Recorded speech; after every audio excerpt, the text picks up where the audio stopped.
We're going to take a few moments and we're going to talk about relationships. I know that may sound weird to talk about in a corporate setting, but relationships are incredibly important. They're all around us. We have relationships in this room. We have personal relationships. We have professional relationships. And I believe that the most critical relationship that we have to get right is the relationship between a franchisee and a franchisor, or more specifically, a relationship between a franchisee and their DA team or their field consultants. And I'll be real honest with you guys, when I was doing my research, the first 15 Google searches were just a bunch of teenage girls kind of angry blogging about past relationships. But with some help from the training department out of FWH, and a guy by the name of Andy Stanley, I think that the content, I believe you guys are going to be able to relate to. If you want to learn how to bake bread better, we have a job aid for that, right? If you want to learn how to make a sandwich, we have a class for that. And if you need to know how to take care of a negative customer comment, there is a process in place for that. But have you ever had a disagreement with your field consultant? Feel free to say yes. And have you ever had a disagreement with a neighboring franchisee? Probably. My field consultants in the room, have you had a disagreement with your franchisees that you work with? I'm going to say yes for them, right? We have disagreements, but the reality is that we don't really talk about how to deal with conflict when conflict rises up, okay, in the professional world or the personal world. So I believe you guys are going to make some personal connections with this as well. We will talk specifically about the components involved in a healthy working relationship, and then we will talk about that conflict aspect. It's so important to understand it, because if we don't know how it works, we certainly won't know how to fix it when it breaks down. And over the next few moments, I will help you answer these two questions. First of all, why is it important to have strong professional relationships in your life and in my life, and what are the tools that you and I need to resolve the conflict in our life? So what does a strong, healthy, working relationship look like to you? And managers, I'm going to ask for you guys to be brave and kind of lead us in this conversation. So if you're a manager in the room, I want to hear from you. When I say healthy, professional relationship, what sort of expectations, what comes to mind when I say that? You can go ahead and shout it out. Respect. What else? Patience. Collaboration. Encouragement. Good.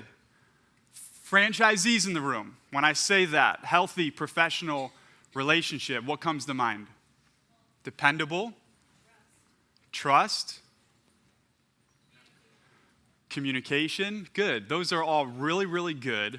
And I've heard two of what I believe to be the foundational components of a strong relationship. So the first component of these two components is respect. One of the components of a strong relationship is respect. And look at this definition. Respect is the way that we think, treat, and talk about other people, okay? It's not just the way we interact with somebody. It's not just the way that we talk about them when they're not in the room, but most importantly, it is the way that we think about them. And isn't that right? That the way that we think about them is going to impact the way that we treat them, and it will certainly influence the way that you talk about them when they're not in the room. In the workplace, you do not need to like the other person to have respect for them. You don't need to want to grab coffee with them on a Sunday morning to have respect for them. You can have respect for someone and not want to be their best friend. That is okay. What is not okay is to not respect someone simply because you don't like them. Having respect means that you are mindful of your words, your actions, and again, most importantly, the way you think about someone. So for my field consultants specifically in the room, here's what respect looks like for you. When you walk into a restaurant, you say hi before you start your evaluation. Phoebe Wilhelm, she was up here a few moments ago. She calls your stores and she talks to your managers And sometimes they're 5-minute conversations, other times they're 45-minute conversations, but she gets insight into how the field consultants are doing. We use that feedback, it's incredibly important. We use that feedback, we give it directly to the field consultant, and we work with them on making them better. It's a development tool that we use. And what I love about, she called one of the managers actually that is in here and will be on our panel later, and that manager had said, I love working with my field consultant, and the one thing that she pointed out, she said when she comes in the store, she actually asks me how I'm doing. She makes a personal connection with me. She asks about things that are going on in my personal life. So for my field consultants, it is incredibly important to talk to the people in the restaurant before we actually start our evaluation. We never give answers like, because that dusty old red book sitting on a shelf says so, right? Because the manual says so. Not a good enough answer. We ask questions and we partner in the conversation with franchisees and managers through a problem-solving and a solution-based conversation. We don't just give the answers. We help lead franchisees and managers to the answer. We pay attention to the needs of that single store, and we give them their full attention. You respect that you are in somebody else's store. Franchisees and managers, we are in your stores there to help you. There was a gentleman, Dan Carlson, used to work for our team. He's not dead to us. He's doing really good on the East Coast. But one of the stories he shared, and I had no idea, one of the stories that he shared with me during one of our field consultant meetings, he was a manager for about 7 years, I believe. And one day I had the privilege to be his field consultant for about 2 years, and I was in his store, and a bus shows up, and I'm starting my evaluation, and a bus shows up, and in that moment I'm thinking, Dan's by himself. A bus doesn't show up every single morning to your store, right? So he's scheduled appropriately. So what could I do to help him and be most effective with my time in that moment to serve the 15 volleyball players that just showed up? I can get behind the counter and I make him sandwiches. But most importantly, whose sandwich unit is that? It's not mine. So I said, hey, do you mind if I make some sandwiches with you? And for whatever reason, a couple of years later, he shared, he was like, that was the most important thing. When you walked in, you asked for permission to get on my sandwich unit. So field consultants, we are in the restaurants of our franchisees and our managers. You always assume the best, and you are mindful about the way you think and talk about franchisees. Now, my franchisees in the room, when you walk into a restaurant, you say hi to your frontline people as well. Okay, you say hi to the sandwich artist. Your words and your actions should always communicate their value in this business. They are frontline people, and they are the most important people in the room, in my opinion. When a field consultant walks in, you utilize them as a tool and you welcome their input. They are an incredibly talented group of people. They have the privilege to learn from many of you great franchisees and managers in the room. So when they're sharing solutions with you, it's because they've learned that. They've seen other franchisees and other managers do that. And you will have to trust that Brandon and I have put together the right team, the right people to be on that team as field consultants. You also assume the best, that your field consultant wants you to be successful and for your store to thrive. Having respect for someone means that we must separate, this is really important, we must separate the intention from the impact. You separate the intention from the impact that it had on you. So let me give you an example. You're in the grocery store and dude cuts you off and jumps in line in front of you. What's the impact? You're really frustrated, right? You punch him in the back of the head. I don't know what you do. Whatever that is, you trip him. But that likely isn't their intention to frustrate you. Maybe they have a sick kid at home. They have a sick spouse at home. They're trying to get home real quick. I don't know what it is. So the way that we can separate intention from impact is by asking questions and trying to understand someone else's view, their view, a different point of view. We have this phrase in our office that goes like this. We just have this forbidden phrase. We don't say it. It drives me nuts when I hear it. But it's my franchisees won't, and fill in the blank. My managers can't, fill in the blank. When you put a period at the end of that sentence, you're not problem solving. All you're doing is complaining, and I'll let you in on a little secret. You can be a complainer, you can make a complaint, or you can make a difference, but you cannot do both. You can make a complaint, or you can make a difference, but you cannot do both. So we have this forbidden phrase, and we change our language to, I have not led my people to. I haven't led my store manager to do fill in the blank. I haven't led my sandwich artist to fill in the blank. That sort of language allows us to problem solve and has a respectful and a solution-based tone to it.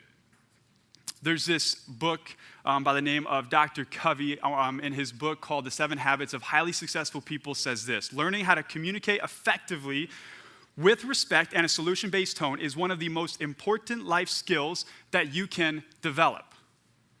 Turn to your neighbor and say, you need to read that. That's a really important book. You need to read that. You need to write that down.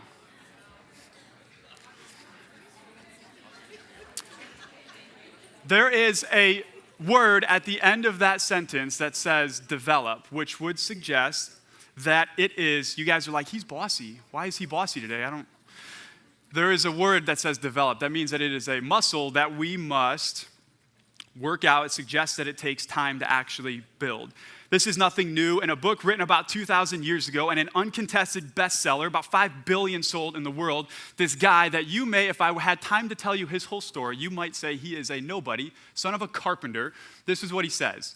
He says that, understand this: you must be quick to listen, slow to speak, and slow to get angry. And a more descriptive way of saying this, I love how this sounds: post it at all the intersections. Everybody should read this, adopt it, learn it, post it on the mirror in your car or in your bathroom.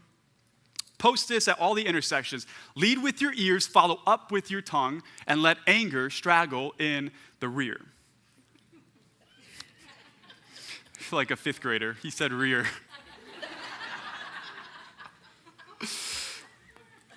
Learning how to respect others and gain respect from others means that we remember basic kindness. We enter a conversation assuming the best. Maybe most importantly, we seek to understand before we are understood. We practice. This is a skill to be developed. We extend a helping hand. We change our perspective. Again, you can make a complaint or you can make a difference, but you cannot have both. And then you think before you speak. First component. Second component, which I think is even more important, is trust. Respect is only part of the equation. I can't think of a single situation where a relationship can thrive without trust. Trust is the foundation of building a productive relationship. And if we are going to fresh forward as a family or as a Subway team, I believe the productive relationship between a franchisee, FWH, most importantly between a DA team, is absolutely critical to the success of this brand. So for my field consultants in the room, we're going to start with them again. Trust is believing your franchisee and managers that they want a healthy relationship with you. You believe that franchisees want to grow and develop their business as well. You believe that they want to move forward with the brand. And trust is recognizing the entrepreneurial spirit and the skills that led you franchisees to buy a business in the first place. Trust is doing what you said you were going to do, always following through, and even following up as well. For my franchisees in the room, trust is believing that your field consultant, this is a myth, okay? So believing that your field consultant has to find something wrong in your restaurant. It's just not true. Believing that your field consultant wants to be an asset for you and your team. I'll tell you, when my field consultants are able to share stories, the most basic leadership definition is helping, so for us, helping a store move from A to B. And when they see that happen over time, it's almost like they're giddy. They love to see the progress, and they love to be able to be a partner in that progress when stores go from A to B. Franchisees, trust is also doing what you said you were going to do and following through. Here are some truths about trust that are important for us to all recognize. Trust is really, really hard to earn, and it's even harder to earn back once you lose it. According to a recent Harvard Business Review study, found that 70% of employees agreed to the statement, "I just don't know who to trust anymore." Trust is the part of the equation that I believe that we all have the most work to do, trusting in those that lead us and being trustworthy for those that we have the privilege to lead. Trusting in FWH that they care about your bottom line. Trust in your franchisees that they want to do the right thing, and trust in your field consultants that they have your best interests top of mind. To help us understand this a little bit deeper, I'm going to show you kind of three building blocks of trust. And the first one is focus. People feel you care about them and you pay attention to their own personal needs. You develop a curiosity about the other person. Put yourself in their shoes. That's called empathy. Not just feeling sorry for, but actually being able to put yourself in their shoes. Being self-aware and managing your own emotions. Second one is reliability. People can depend on you and your actions. You say what you'll do, and you do what you said you were going to do. You think about before you make commitments. When you say yes to something, you're saying no to something else. So make sure you have the time to follow through and that you be on time. If you fall behind on promises or commitments that you've made, you get in communication as soon as possible. And then the last building block there is understanding. People feel safe around you to share ideas, thoughts, and feelings. You can share personal things about yourself with your team. You listen, you empathize, you ask questions, and even sometimes you check in without having an agenda. You don't do all the talking. So as you think of those three pillars, be thinking about, for you to move forward and be more trustworthy, which one of those three pillars do you have to do the most work in? Let's take a moment. Let's just review real quickly respect and trust. So we've said that respect is the way that we treat people. It's the way that we talk about them when they're not in the room. Most importantly, it is the way that we think about people, because that is going to impact the rest of them. Respect separates the intention from the impact. We ask questions to get an understanding of the other point of view. Respect is quick to listen, slow to speak, and slow to get angry. Trust. We said that you can have respect for someone, but a really healthy relationship needs that second component. It doesn't exist without trust. Trust is the foundation for any productive relationship. And the three pillars of trust are focus, reliability, and understanding. So we know the formula for a healthy, productive relationship is respect and trust. That's a strong product, a strong, healthy, professional, working relationship. A strong relationship at work increases job satisfaction, a happier, more productive work environment, and increases innovation and creativity.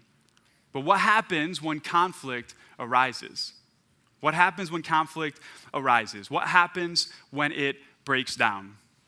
I'm in the midst of remodeling or fixing up a house that we bought about a year ago.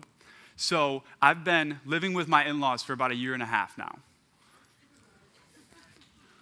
I thought I was going to get more. I thought I was going to get like a standing ovation or like, my in-laws, if you know them, they're awesome. They're amazing people. So, but here's the truth. I have a general contractor that has a whole bunch of great people that are working on this house, and there are specific tools that they use to do what they're doing in the house. I don't have that gift. So whatever they're doing, they know how to use those tools. And I can't imagine hiring a general contractor that A, didn't know what tool to use, and B, didn't know how to use the tools. Yet, many of us don't have the tools and don't take the time to use the right tools when it comes to the relationships in our life, okay?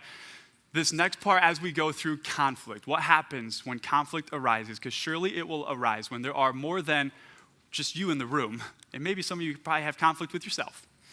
But when there's more than just one person, there's a team of two people, you're working with someone, there will always, always be conflict. Conflict isn't a matter of if, it's a matter of when. So when two or more of us are in the same room, it's going to happen. And that is okay. Conflict is healthy. Conflict is okay to have. It's okay to have difference of opinions and to work through that. We just need to know how to approach that conflict. We all have conflict in our life, and I'm going to go through about 8 different ways that we naturally respond to conflict. And I believe that you are going to be able to figure out which one applies to you the most, which one maybe even applies to your spouse, maybe your business partner.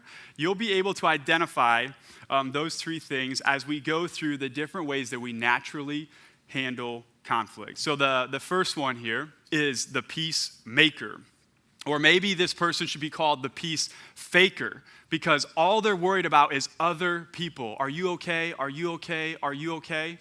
They're not worried about really themselves. They almost at the expense of their own happiness, they try to make sure that everybody is okay. Don't want to deal with the conflict. Just everything is okay, right? The second one, maybe one of the most annoying ones, is the screamer, okay? So they think that the volume of what they say will prove their point or at least drown out your point. I kind of think of that classic movie Anchorman when all the guys are in the office together and Brick just screams, "Loud noises." And then there's the sulker. They're mopey. You guys have a disagreement in the grocery store about should we get cage-free eggs or organic eggs? And then like 3 days later, their shoulders are still slumped, and they're like, yeah, I'm just not over it. I'm upset. Still frustrated. Should have got the cage-free. Then there is the trash compactor. This person just stuffs. They stuff everything down. They don't want to talk about it. They just stuff it down. It works for a while, but eventually it starts to leak. And it's sort of like when you go to change the garbage and it's leaking something that looks like coffee but smells like death. It just kind of explodes, right? At some point, it's going to explode. And then there is the iron curtain, stone wall. Nothing gets in or out. Your strategy is just to freeze the other person out. What ends up happening here is that people feel like they just don't know you. You never let people in. Then there's the confused one, more annoying than the screamer. This person says, oh, I don't remember saying that, but if I did, I guess I'm sorry, right? It's never genuine. It's super annoying. Then there's the litigator. This guy or girl is really smart. They've never lost an argument. They are undefeated. They're fact-checking, cross-referencing. People are left confused and discouraged if they're on the other side of this. So it's kind of like when your spouse comes in and they're like, hey, why didn't you change the garbage liner last night? And you respond, the litigator would respond with, well, on August 12, 2014, it was a Tuesday, if I recall, high of 84 that day, and the winds were out of the south-southwest. And on that day, you forgot to change the garbage bag. And I just thought, that's how we did it now. Boom, lawyered the litigator. Then the terminator. The only goal of this person is to destroy people in their path. They yell, they scream, they lie, they make fun of, they degrade. They're kind of a bully. The one goal isn't even to win the conversation. They just want to destroy the relationships around them. And you know that they are the terminator because when they're done with you, they start walking away and they turn around and they say, what? I'll be back. So which one of these 8 responses resonates with you? Okay, don't just be thinking about your spouse or your business partner or nudging the person next to you. Which one of these resonates with you? We need to be able to identify our natural response so that we can shift our perspective to the approach and the way that we approach conflict in our life. So with that response in mind, let's talk about some powerful tools now to deal with the inevitable conflict that will arise in your life and in my life and the numerous relationships that we have. So what causes conflict in the first place? What causes it in the first place?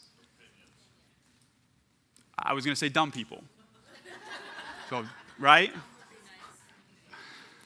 I know it's kind of funny, but isn't that what we think? It's like always their fault. It's not my fault. It's always their fault. If I didn't have to work with or work for, maybe, dumb people, I wouldn't have any conflict in my life. But here's the reality, and this is the perception pivot that I want you to make. Turn to your other neighbor and say, you got to pay attention to this. The one that you like less. You got to pay attention to this. What causes conflict in your life and in my life, the reality is what causes conflict is me, and it's you. I'm not getting my way. You're not getting your way. My wife and I had our first major conflict was our first year of marriage. It was December, and in December, I have my family, she has her family, I have my traditions, she has her traditions, but where are we going to go for Christmas? Okay, so we have this huge argument. Well, who's wrong? No one's wrong. I mean, I'm right, obviously. I'm the litigator. I'm the one who wins. But no one's wrong. I wasn't getting what I wanted, and she wasn't getting what she wanted. Oh, you want to hear the rest of the story? We hung out with her family the whole time. Of course, you guys know this. I'm a guy. You know this. Your wife always wins. And some of you guys in the room, if you're not married, just jot that down. That's worth the price of admission at the door.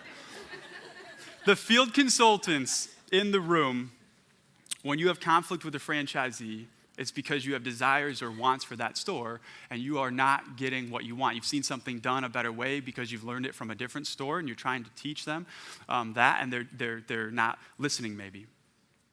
Franchisees, you have conflict with field consultants, or managers, you have conflict with field consultants because maybe your field consultant is doing something that you don't like, you don't agree with. You're not getting your way.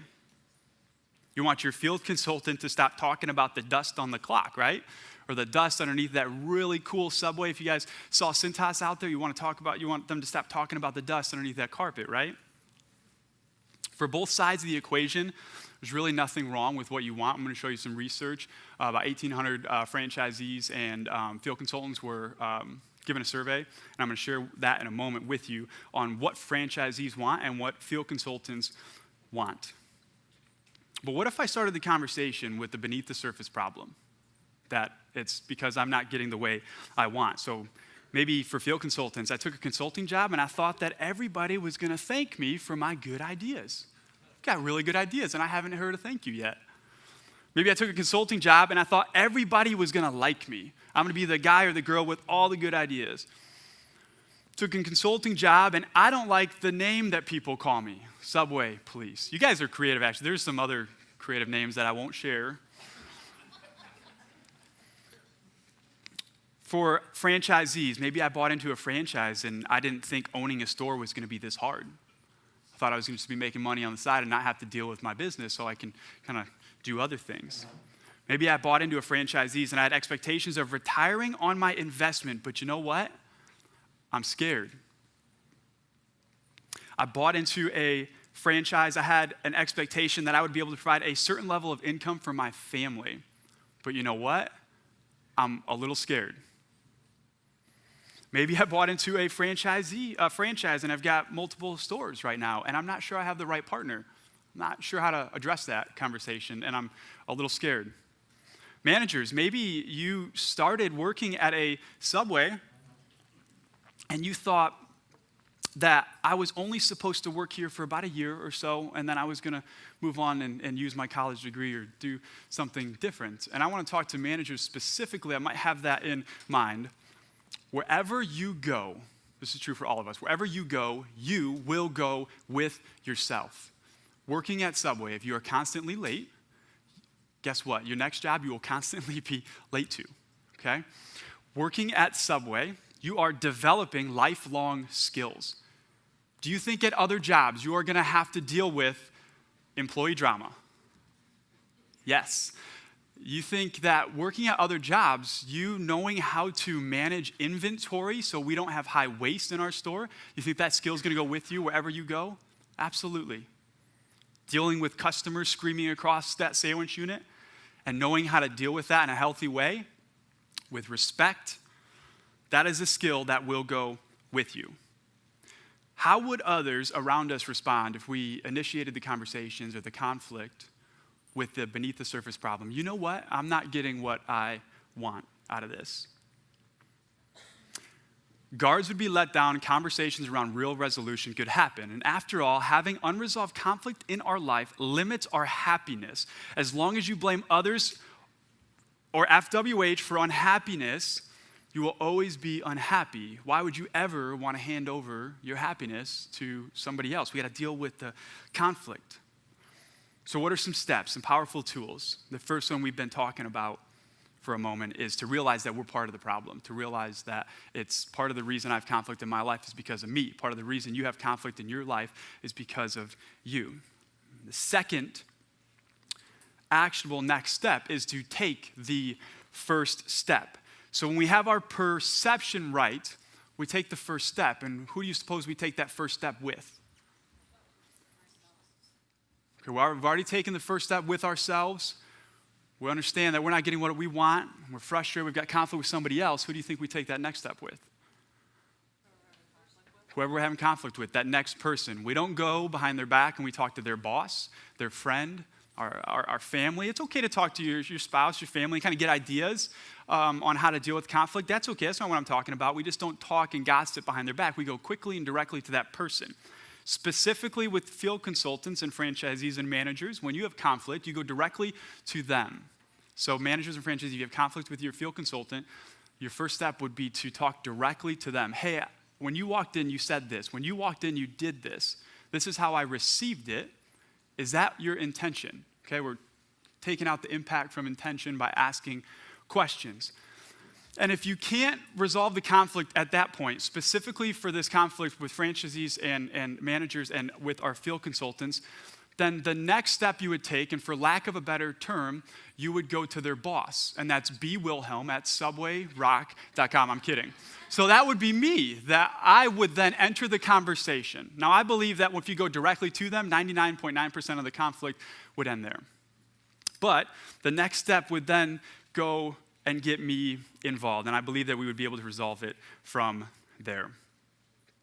The third step is when you're having that conversation, you focus on the problem, not the person. And if you can, you tie it directly to maybe your goal, your mission as a franchisee, as an entrepreneur, as a business owner. You tie it to your goal. So, for example, if someone's constantly running in late, I'm going to address that problem of them being late. And I'm going to tie it back to, hey, when you're late, that means that my morning manager has to stay over and she has to go get her kids from school. And so by you being late, that lets the rest of our team down. You got to tie it back to a goal or a mission. It affects the rest of us when you're being late. But we focus on the problem, not the person. And then finally, we realize that not everything that bugs us leads to this sort of conversation.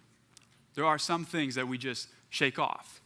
Okay, we have to discern between the big stuff and the little stuff. And a rule of thumb that I use is if I'm still dwelling on something for 24 hours, I take that next step with that person. I will close with you speaking as a franchisee to franchisees in the room.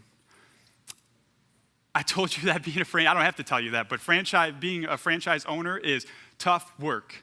We have understanding of what it feels like for a cooler to break down and to have to move product for $2,000 worth of inventory to another location, be closed for an entire day, a POS system to crash by lunch, by dinner for customers. And I want to camp out on that last one right there.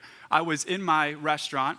I had a meeting, a conference with a technician. It's 5:30 in the morning, and I have a meeting with a technician, and one of the new things that I get to do is I take my daughter to school in the morning, and I love that's like the best part of my day. I love that. So I don't get to do that today. I'm in my store. I'm swapping out a POS system. 10:30 rolls around. My POS system fixed? What do you think?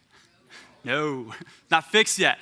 I'm frustrated. I've spent a lot of money. I've lost a lot of money because I've been buying breakfast and lunch for my customers thus far. Well, guess what? My field consultant walks in the door. She walks in the door, and she's doing her job. She says, hey, Mike, did you know that you've got dirty crates above your oven? And I thought, I don't care. I got to get my POS system working. Did you know that I've been buying breakfast and lunch all day so far for the customers that have walked in? Fast forward a few more minutes, I make a delivery to a nearby franchisee because that's what we do as franchise owners, right? We help each other out. I make a delivery for something that was ordered, and I take it to her, and she goes, Mike, thank you for bringing me the delivery. I was in your store a week ago, and guess what? The very thing you used to, she said, complain, I prefer consult me in, is the dirty grates above my oven. And guess what? Yours are filthy. And it clicked for me as a franchisee, because I was heated in the moment when my field consultant walked in. And I wasn't worried about the dust, but what the reality is, probably had been that dirty for a couple of months. How many customers walked into my restaurant, saw that, and thought, if that is that dirty, I wonder what the back room looks like. If that is that dirty, I wonder how much or how closely they pay attention to food safety. And we have a Jimmy John's like literally right next door to us and a Beefaroo. I wonder how many customers I lost during that time. So was my field consultant wrong? No, she wasn't wrong. She was doing her job. She was doing her job, and yes, that is something that needed to be changed. She was my eyes and ears that day, and she was doing her job really, really well. I'll end with this, maybe more of a personal application. I believe that if we all had the opportunity to be laying on our deathbed, and we had about 24 hours left to live, I believe we will be thinking about one thing, and we will have one of two emotions that we will feel. That one thing that we will be thinking about is the relationships in our lives. I will be thinking about the relationships in my life. You will be thinking about the relationships in your life, the relationships you have with your spouse, your kids, your closest friends, maybe your field consultant, no, maybe not. Maybe the people that you've had the privilege to work with and work for. We will be thinking about those relationships. I can't think of another thing that I will be thinking about if I had that opportunity. But here's the truth. You and I will be feeling one of two emotions. We will feel regret or gratification. Regret because we didn't handle the relationships in our life well. Regret because we didn't extend respect to people because we just didn't like them or agree with them. Regret because we just didn't trust people that were worthy of trust. Or we'll feel gratification because we'll use some of the powerful tools that are available to us, and we will deal with conflict in a really healthy way. We'll deal with the conflict in our life in a healthy way by going directly to that person and having those conversations. We will have gratification because we trust people, maybe even when they weren't trustworthy, but we gave them a shot.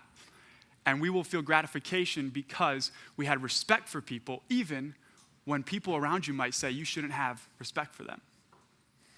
Thank you guys so much for allowing me to take a step back from the content of what we're learning today and to speak to you on an important, incredibly important topic. And I hope that you guys enjoy the rest of today's event.